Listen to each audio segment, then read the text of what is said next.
Assalamualaikum kakak-kakak. Kembali lagi di mata pelajaran ilmu pengetahuan alam.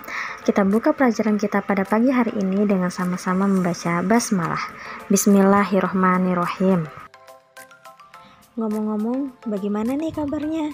Ustazah harap kakak-kakak semua tetap dalam keadaan sehat walafiat dan juga semangat belajar ya. Semoga keadaan segera membaik dan kita bisa segera masuk ke sekolah kembali. Hari ini kita masih akan tetap membahas bab usaha dan pesawat sederhana dalam kehidupan sehari-hari. Pada pertemuan sebelumnya kita sudah membahas tentang usaha dan daya. Nah, hari ini kita akan membahas tentang pesawat sederhana. Pesawat sederhana merupakan alat yang bisa membantu pekerjaan kita atau memudahkan pekerjaan kita dalam kehidupan sehari-hari. Nah, pada pesawat sederhana ini ada 4 poin penting. Yang pertama ada tuas atau pengukit, yang kedua ada bidang miring, yang ketiga ada katrol, dan terakhir ada roda berporos. Oke, yang pertama adalah tuas. Nah, berdasarkan letak gaya-gayanya, tuas ini dibagi menjadi 3 macam. Yang pertama yaitu jenis pertama, di mana jenis pertama ini merupakan tuas yang titik tumpunya berada di antara titik beban dan titik kuasa. Contohnya seperti gunting dan tang. Kemudian ada jenis yang kedua, di mana tuas yang titik bebannya terletak antara titik tumpu dan titik kuasa. Untuk contohnya seperti alat pemecah kemiri, gerobak dorong, kemudian pembuka tutup botol yang kita sering jumpai ketika kita di warung bakso. Nah, jenis yang ketiga yaitu tuas yang titik kuasanya terletak di antara titik beban dan titik tumpu. Misal, untuk contoh seperti pinset, penjepit roti, serta siku dan lengan. Dan pada tuas atau pengukit berlaku persamaan. Yang pertama ada W dikali LB sama dengan F dikali LK. Kemudian KM sama dengan W per F sama dengan LK per LB. Nah, dimana keterangannya untuk W ini merupakan beban atau berat beban itu sendiri dengan satuan Newton. Kemudian LB itu merupakan lengan beban, satuannya meter. Kemudian LK lengan kuasa dengan satuan meter juga, dan terakhir adalah gaya dengan satuannya Newton. Sama seperti biasa, biar lebih memahami apa itu tuas atau pengukit, kita langsung saja ke pembahasan contoh soal. Oke, seperti biasa kita langsung ke pembahasan soal, dan jangan lupa selalu ditulis, diketahui, dan ditanya. Berdasarkan soal bisa kita lihat. Yang pertama diketahui terlebih dahulu yaitu berat beban. Nah, di sini berat bebannya adalah 1000 Newton. Kita tulis berat beban itu lambangnya W. W-nya itu sama dengan 1000 Newton. Kemudian yang kedua adalah L atau panjang keseluruhan tuas, itu sama dengan 300 cm. Kemudian yang ketiga itu ada lengan beban sebesar 50 cm.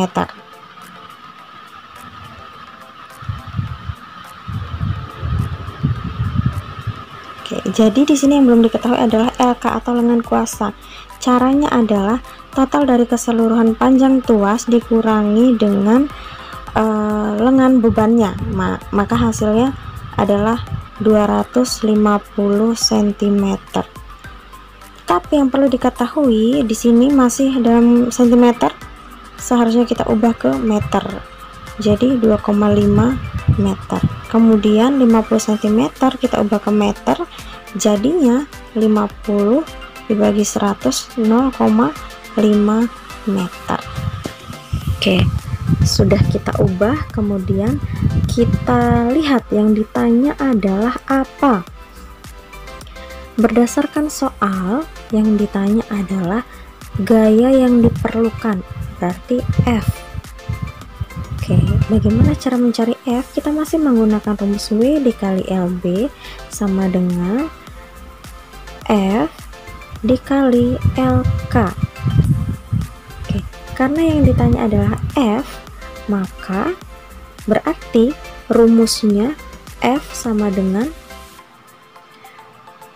W dikali LB per LK. Oke, sama dengan W-nya bisa kita lihat di situ ada 1000, kemudian dikali LB. LB-nya yang sudah SI ya, satuan internasional yang sudah meter, 0,5 per, sama juga yang sudah diganti ke meter, berarti 2,5. Sekarang 1000 dikali 0,5, hasilnya adalah 500 dibagi 2,5, hasilnya adalah 200 Newton. Oke, berarti di sini gayanya adalah 200 Newton. Oke, contoh soal yang kedua sama, ditulis juga diketahui dan ditanya. Di sini ada gambar, kita tulis yang diketahui terlebih dahulu. Nah, berdasarkan gambar yang bisa kita ketahui yang pertama adalah F atau gaya di situ tertera 40 Newton. Kemudian yang kedua adalah LK atau lengan kuasa. Di situ lengan kuasanya sebesar 180 cm.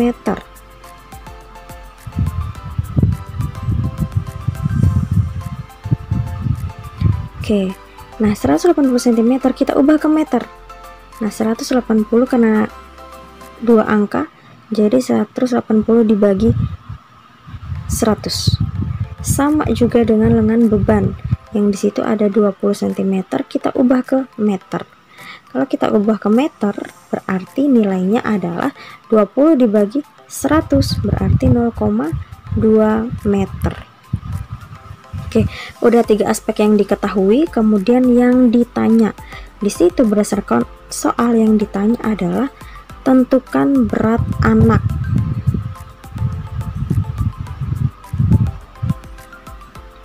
Atau W.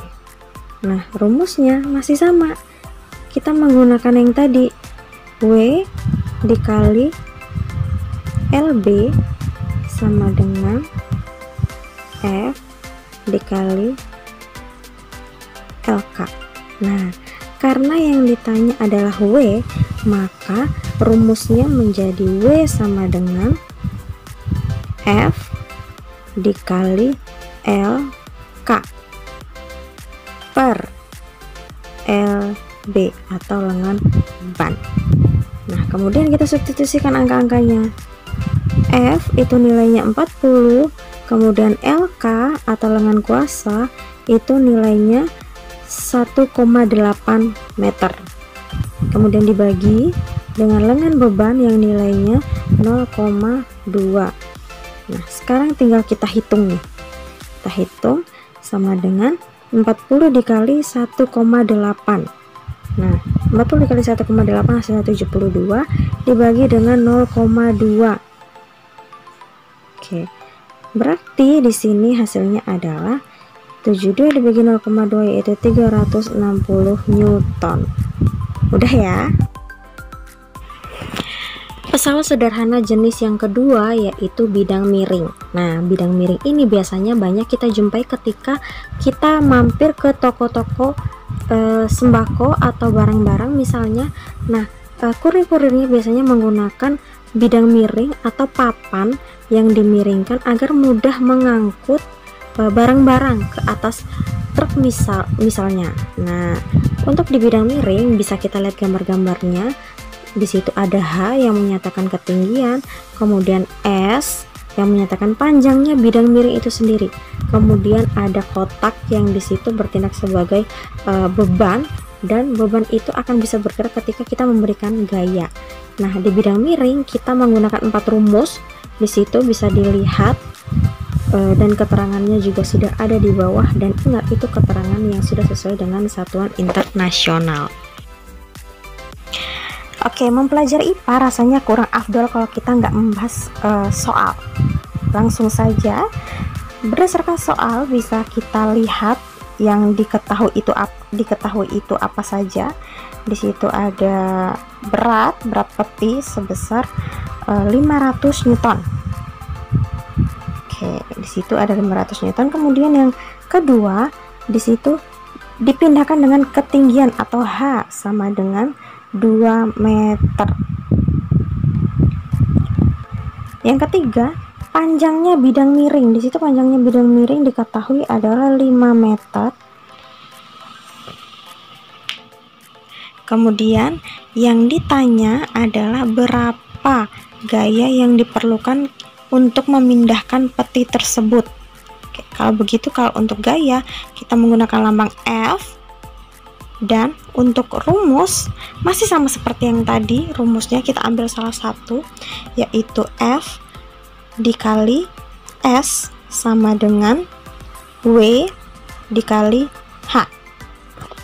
Oke, karena yang ditanya F, berarti rumusnya adalah F sama dengan W dikali H per S. Oke, bisa langsung kita substitusikan angka-angkanya. Untuk W itu ada 500 Newton, kemudian dikalikan dengan H atau ketinggian bidang miring itu sebesar 2 meter, dibagi S atau panjangnya bidang miring sebesar 5 meter. Dihitung 500 dikali 2 berarti 1000. Oke, betul, dibagi 5, hasilnya adalah 200 Newton. Nah, bagaimana? Mudah ya? 200 Newton hasilnya. Beda cerita nanti kalau semisal ada soal yang menanyakan S, berarti rumusnya W dikali H per F. Nah, kalau yang ditanya H sama dengan F dikali S per W. Mudah ya? Untuk mengetahui kalian sudah paham atau belum, silahkan dikerjakan tugas 3 nomor ini di buku catatan kalian masing-masing. Dihitung, jangan lupa ditulis, diketahui, ditanya, dan satuannya. Tugas ini dikumpulkan maksimal pukul 18.00. Selamat mencoba dan selamat mengerjakan. Oke, pembelajaran kita pada hari ini sudah selesai. Ustazah harap materinya bisa dimengerti dan dipahami. Tetapi apabila masih ada yang ingin ditanyakan, boleh langsung komen di Google Classroom-nya masing-masing, dan bisa juga WhatsApp ke Ustazah. Kita akhiri pelajaran kita pada hari ini dengan sama-sama membaca hamdalah. Alhamdulillahirabbil alamin. Jangan lupa tetap jaga kesehatan, jangan lupa belajar, dan jangan lupa ibadah. Wassalamualaikum warahmatullahi wabarakatuh.